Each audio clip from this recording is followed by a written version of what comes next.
tunnels. I will show you the fourth one. And this is what I found out, that as we look at the Sphinx today. On the Giza plateau sits a lion the size of a building, cut from one solid ridge of pale limestone, its face locked on the eastern horizon. We call it the Sphinx. People have always asked the same question: who took a raw hill of stone and shaped it into this? And why leave it staring at an empty horizon?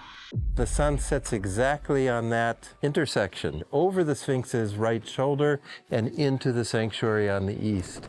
For years, we were taught one clear answer, printed in every textbook. A specific pharaoh built it, on a specific date, for a specific reason. That held until researchers handed the entire question to an artificial intelligence called Grok, built by Elon Musk's company, XAI. The XAI team was there to unveil Grok 4. This is a moment where promise and peril are going to collide. Not a person defending a theory, a machine with nothing writing on the answer. They gave it everything, every erosion survey, the tool marks in the rock, the exact shape of the enclosure, the weathering, the angles, the geology, all of it, with no story attached. What it found broke from the textbooks completely. It pointed to something far older, something that does not just rewrite one chapter of history. Human civilization did not begin where we were told it began, and something came before us that we know almost nothing about. The official story and the water problem. For over 100 years, we were told one simple story. A pharaoh named Khafra ruled Egypt around 4,500 years ago. He ordered the building of the second Great Pyramid at Giza. As part of that same project, his workers carved a giant lion out of a leftover block of limestone. That lion is the Sphinx. Its face, we were told, belonged to Khafra himself. This is not a random guess. A stone slab, called the Inventory Stela, links the Sphinx to this era. Another tablet, the Dream Stele, was found between its paws. Statues of Khafra were even found in a temple right beside it, cut using the exact same style as the Sphinx enclosure. For a long time, this felt like enough. Case closed. But here is something most people never stop to think about. We do not even know the Sphinx's real name. The word Sphinx is Greek. The Egyptians never called it that. Whatever name they gave it has been lost, which means we do not fully know why it was built. And for most of its life, the Sphinx was not even visible. It sat buried in sand up to its neck for thousands of years. Only its head stuck out above the desert. Most people who ever lived near it never saw its full body at all. Now, here is where the real problem begins. Look closely at the walls surrounding the Sphinx. They form a deep pit cut into the ground around it. On those walls are strange marks, long grooves that roll and curve like waves frozen into the stone. This is not what wind and sand create. Wind and sand scratch stone in flat, low lines. These grooves look like something else. They look like water damage, the kind you only get from heavy rain falling again and again for hundreds of years. This idea is not new. Geologists have argued over it for decades, and it has never been fully settled. Some push back. They say the limestone is naturally layered, with soft and hard bands sitting side by side. As wind wears it down, the soft layers crumble faster than the hard ones. And this alone can create a wavy look with no rain involved. It is a real counterpoint, and it deserves to be heard. But here is the detail that makes this hard to dismiss completely. Scientists already know that thousands of years ago, this part of Egypt was not desert. It was green. Rivers ran through it. Rain fell often. This period is called the Green Sahara, and it ended around 5,000 years ago, turning the land dry for good. Khafra ruled after that, around 4,500 years ago, in a desert just as dry as the one we see today. So if rain really carved those grooves, the Sphinx had to already be standing there while the rain was still falling. By the time Khafra was alive, that rain was long gone, which means the carving could not have happened during his reign at all. It had to exist thousands of years before him, back when the rain was still coming down. So, now the same stone is telling two different stories. The historical evidence says a pharaoh built it 4,500 years ago. The physical evidence, carved into the grooves of the enclosure itself, says it may be thousands of years older. For decades, people on both sides argued, and neither side gave in. Nobody could settle it, not the geologists, not the historians. So the debate was handed to something new entirely: Grok. Grok runs the numbers. Grok was not handed an opinion. It was handed a mountain of raw evidence and nothing else. Every erosion survey ever done on the Sphinx, every laser scan of its body and the walls around it, climate records stretching back tens of thousands of years, studies on how fast limestone wears away under different conditions, old photographs from expeditions a century old. Nobody told Grok what to believe. They only asked it to look at what was actually there and say what it saw. The first thing Grok did was study the grooves on the enclosure walls.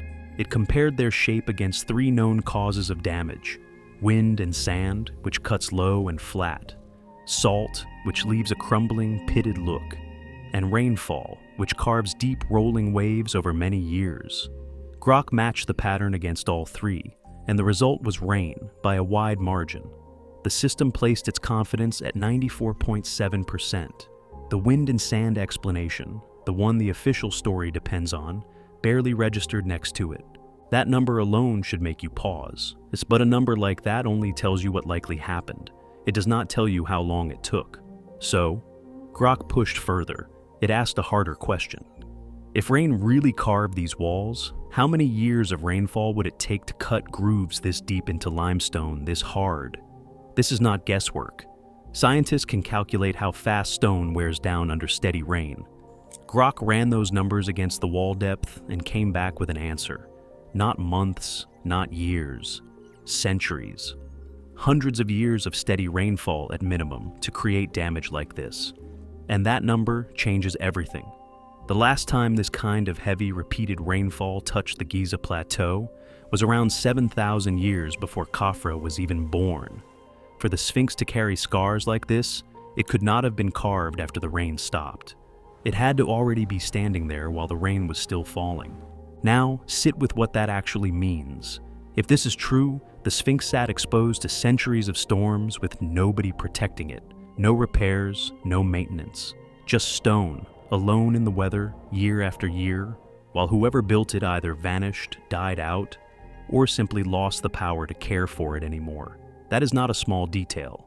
That is the story of an entire people disappearing and leaving behind only a shape in the rock. And if the body survived all of that, what did not survive? A monument this size does not usually stand alone. There may have been other structures around it once, swallowed by wind, by later builders, by time itself. We may only be looking at the one piece strong enough to outlast everything else. There is also a problem the story never fully explains. Carving that enclosure took enormous organized labor, real teams, real tools, real planning. But the era Grok's numbers point to is supposed to be a time of scattered hunters, with no cities and no kings. So, who was doing this work? The stone raises a question nobody in that room could answer. The water had settled the question of when, but it left something else completely untouched. The head that doesn't belong. Stand in front of the Sphinx and something feels off, even if you cannot explain why. The body is massive, long, low, powerful. But the head on top of it looks small, almost like it belongs to a different creature. Tourists notice it. Guides mention it and move on. For years, people brushed it off as an odd artistic choice. But Egyptian sculptors were not careless people.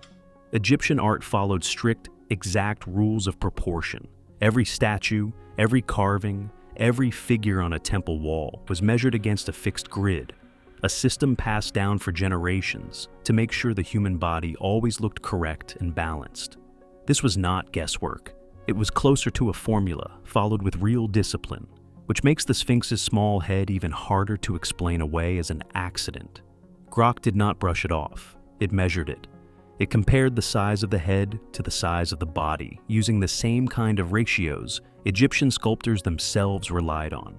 The numbers did not match. The head is dramatically smaller than it should be. If the whole statue had been carved in proper proportion, following the same rules Egyptian artists followed everywhere else, the head sitting there today would need to be several times larger. That fact opens a door nobody wants to walk through. What if the head we see is not the original head at all? What if something bigger sat there first, and at some point, it was cut down and reshaped into the smaller face we call a pharaoh today? Grok checked the weathering on the head and neck, the same way it checked the body. The pattern was different. The body carries those deep rolling grooves, the mark of centuries of heavy rain. The head and neck show a drier, sharper kind of wear, the kind you only get from wind and blowing sand, not from rain running down stone. Two different weather patterns worn into two different parts of the same statue. That only happens one way. The two parts were not shaped at the same time. The body is older, much older. It had already stood there, already been beaten by centuries of rain, long before anyone touched the head we see today. The face is not original. It is a repair made by people who inherited something they did not fully understand and reshaped it into something smaller. There is a hard limit on repairs like this. You cannot add stone back once it is gone. You can only cut more away. The head is exactly the size it is because that is all the material left after the original was cut down. When Grok modeled the original shape, the result was not a human face.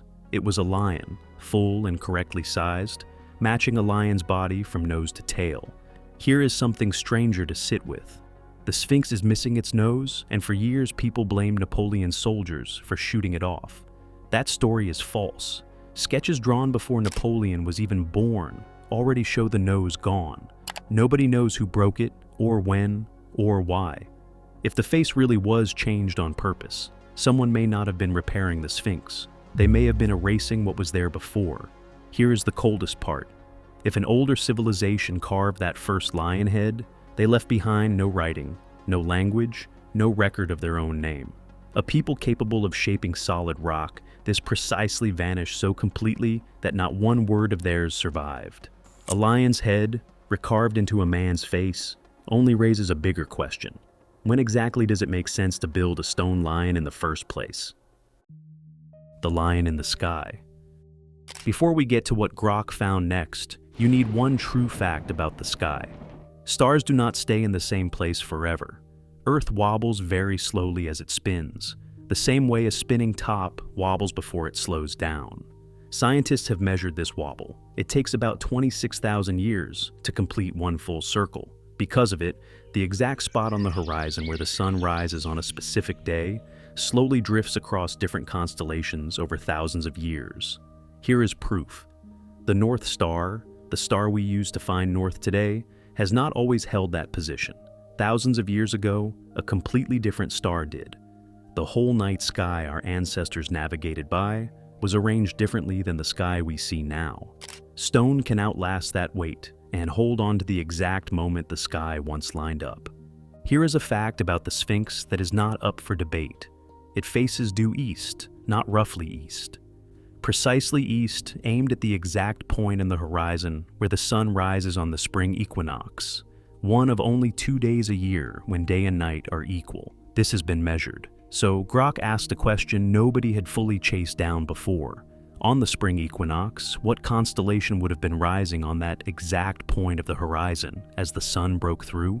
Today the answer is Pisces. Before that, Aries. Grok kept rewinding the sky further back, watching that horizon point shift from constellation to constellation until it found the one moment everything aligned. Between roughly 10,500 and 8,000 years ago, the constellation rising on that horizon at dawn was Leo, the lion. For over 2,000 years, anyone standing where the Sphinx now sits would have watched a lion rise into the sky each spring, at the exact spot the Sphinx has always faced. A lion carved from stone, staring at a lion made of stars. This is not a new idea. Researchers have argued over it for years under the name the Age of Leo theory. Some push back, arguing that facing east on the equinox could simply mark planting seasons for farmers, with no lost civilization required. That counterpoint is fair, but if the timing holds up, think about what it means. 10,500 years ago sits at the tail end of the last ice age, a time when glaciers were still melting and sea levels were rising fast across the planet.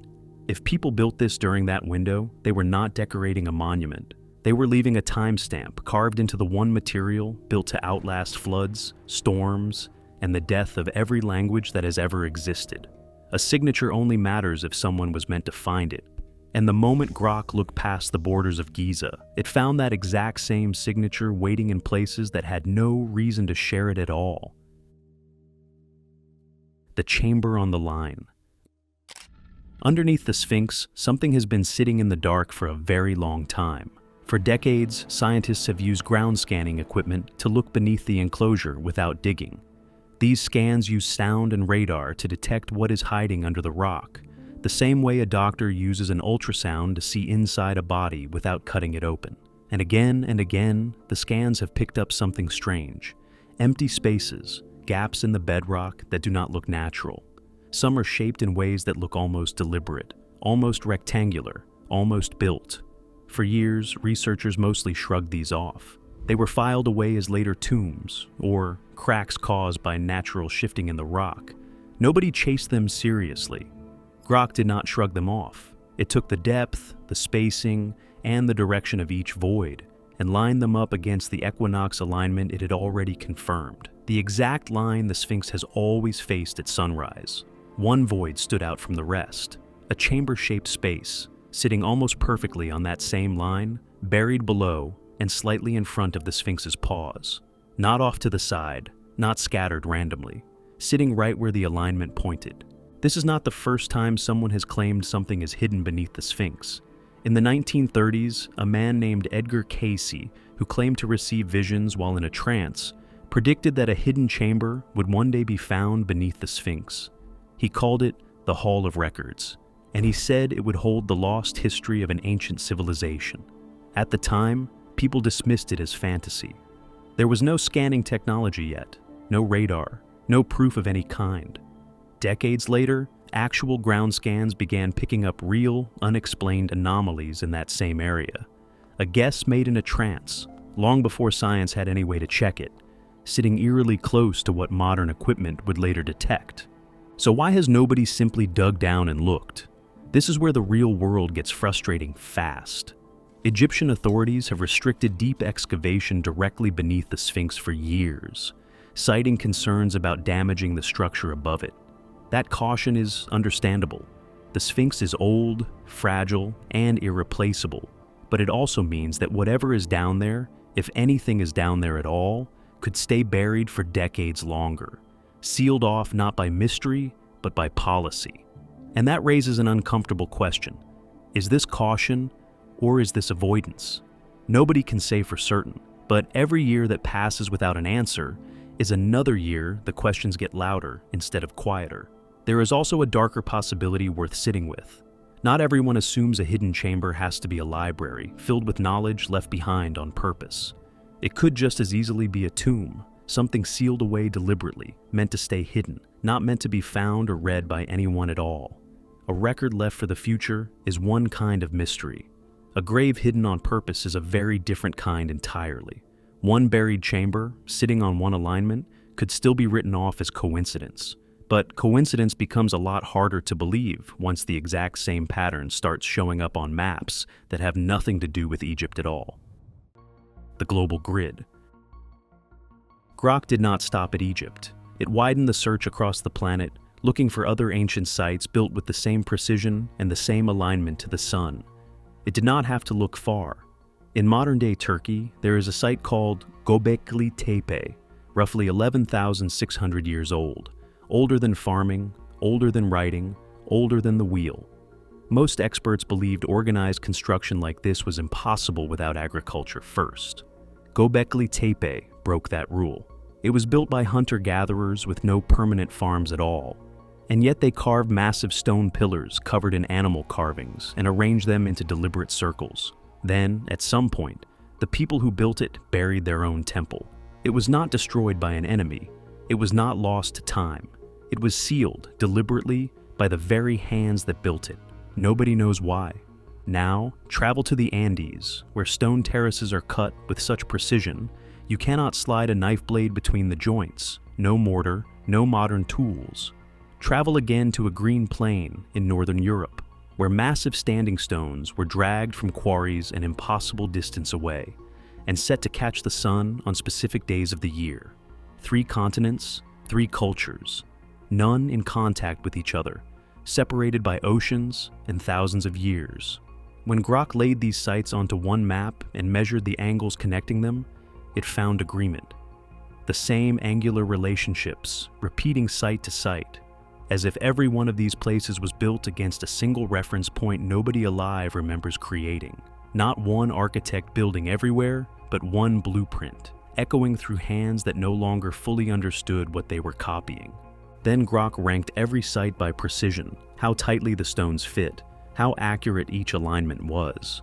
It expected the normal story of progress, rough beginnings slowly polished into mastery. The numbers said the opposite. The oldest structures were the most precise. Sit with that. The further forward in time Grok moved, the sloppier the work became. Whatever knowledge made this possible was not growing. It was fading with every generation that inherited it. This is not science fiction. Knowledge really can vanish completely. The Library of Alexandria burned, and countless ancient texts were lost forever. The Romans built concrete that survived thousands of years in seawater, using a formula only recently reverse-engineered. An ancient weapon called Greek fire was so devastating that its recipe was lost entirely, and nobody has ever rebuilt it. One broken chain, one generation never taught, and centuries of understanding disappear. There is a real event that may explain how the chain first broke. Around 12,900 years ago, Earth's climate turned violent. Scientists call it the Younger Dryas. Ice sheets collapsed, sea levels rose fast. Giant animals like mammoths went extinct across multiple continents at once, and flood stories appear in cultures that never had contact with each other. Noah, Gilgamesh, Andean legends, Aboriginal oral histories, the same memory of water swallowing the world. Whatever happened, the survivors may have tried to leave something behind, carved into the one language that outlasts every spoken one: stone, angles, a sky that never stops turning. The Sphinx is still out there right now, facing the same horizon it has watched since before the first pharaoh took a breath. It never changed. It was never hiding anything from us. We simply did not have the right eyes to read it until now. So here's the question I want you to sit with. If that lion was left as a message, built thousands of years before anyone could write a single word, what do you think it was trying to tell us? Type your honest answer below. And if stories like this interest you, subscribe, because there are other ancient sites tied to this exact same pattern, and we are covering them next.